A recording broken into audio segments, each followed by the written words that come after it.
Let me tell you that for some I'm famous and for some I'm infamous.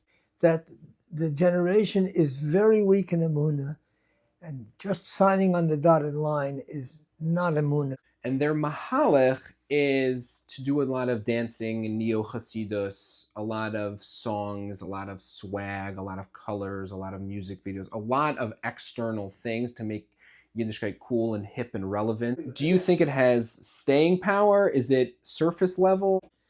You can be a maimin and say, I believe it, and live your whole life that way. But do you really believe it? Is it clear to you that there's a Rebbeinu Shalom who gave us a Torah in Har Sinai? Not necessarily. There, in the last 10 years, I would say, there's been an explosion of a certain type of Emunah book by many different authors. Stories after story after story of a difficult thing happening and then a good thing happening at the end. It's just like good things happen to all these 12,000 people that I read in the stories that I read. So it'll probably happen to me. Is that Emunah? Emunah has to be that I know, v'yodata hayom. Not I surmise, I agree to sign on the dotted line because I grew up from, I'm a maimin. No. V'yodata, you have to know. Know means without a shadow of a doubt. And you have Reuben Feinstein wrote in the third book that I wrote, he wrote that there's this generation, we see a yerida nora in Emunah. If you take the youth aside and let them ask what's on their mind in a place where they're not intimidated, you'll be amazed what questions you hear. You'll be amazed. So if you're saying Emunah is his problem, so then what steps should he take to solve that issue? So I introduced myself. And he introduced himself. He says, you're Rabbi Sapirman. Oh, he says, I was told to look you up, but I didn't. I'm one of your misnagdim. If you never engage your students in these issues, and they wouldn't dare ask you because they know that their questions will not be welcome, how do you know what doubts and questions they have? So there were two types of yeshivas there. The yeshivas where they do let me in, and the yeshivas where they didn't let me in. So I went out to my car, and the lady followed me. And she began to cry hysterically. Last night, my husband told me he doesn't believe in anything anymore.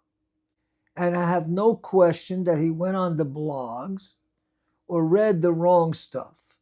And since he had absolutely no training in how to answer the questions of the Kofrim, so he believed what they said.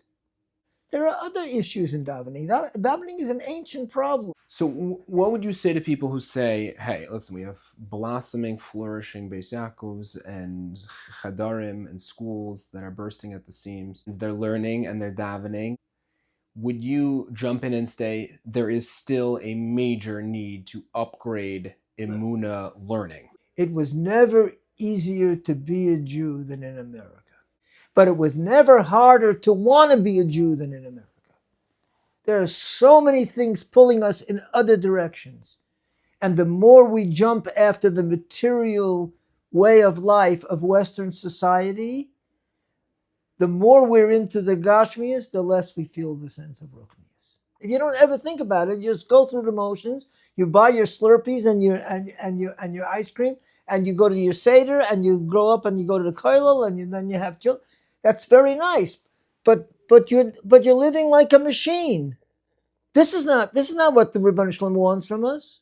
What are the potential negative ramifications of living one's life? But you have Emunah b'li mashmos. What are the potential negative ramifications? Okay, if you are a teenager, you are a 17-year-old good-looking bacher, and there's a very nice-looking girl down the block, and she winks to you. What's to stop a boy from doing the wrong thing? Because he grew up with a lifestyle and a culture. What they don't know won't hurt them. But if he believes that there's a Rebbeinu Shalom who's watching him, that's a different story. Is there a way to detect where the the answer is getting emotional help versus the answer is go see a good Rav or read the Anei Mammon book. A Bacher once asked Rab Shraga Feivel Mendelovich, which Beis Hamikdash was Yirmiyahu Hanavi in, the first or the second? So Rab Shraga Feivel answered him. He said, "Tell me, which one came first, the first or the second?" But today you have a kid who grew up from the moment he was still sucking on his passy. It was already decided that he's going to go through the whole system and learning Kailim, go to Priskor the Mir, and going to learn in Kailim for at least 20 years after his chassan. To explain the tefillas to the kids. The kids don't have any idea what they are saying. They don't know the difference between Elokai Neshama and Asher Yotzar. But if I'm just mumbling Chinese words, so what connection can I be making with the Rebbeinu Shalom? If you could spend 10 minutes with a kid about to go off the derech, what would you tell them? Klal Yisrael has been doing this for 3,000 years.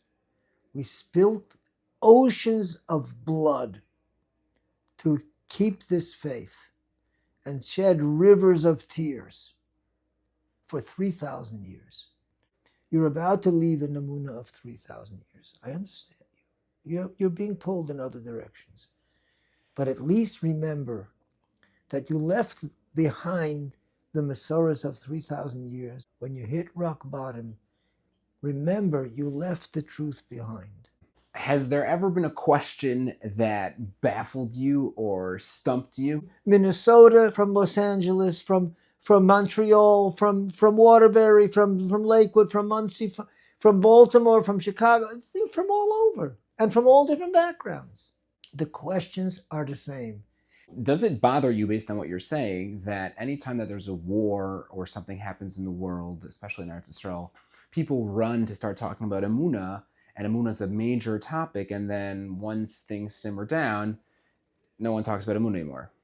If you go to somebody who's suffering in bed and crying out in pain and say, "Listen, Yisurim are b'makin avanosef shalodem, you're so lucky," it's not ready to hear it then. You need to be trained in advance. The chinuch system is supposed to prepare you for life, not just teach you to make you a professor of Talmud.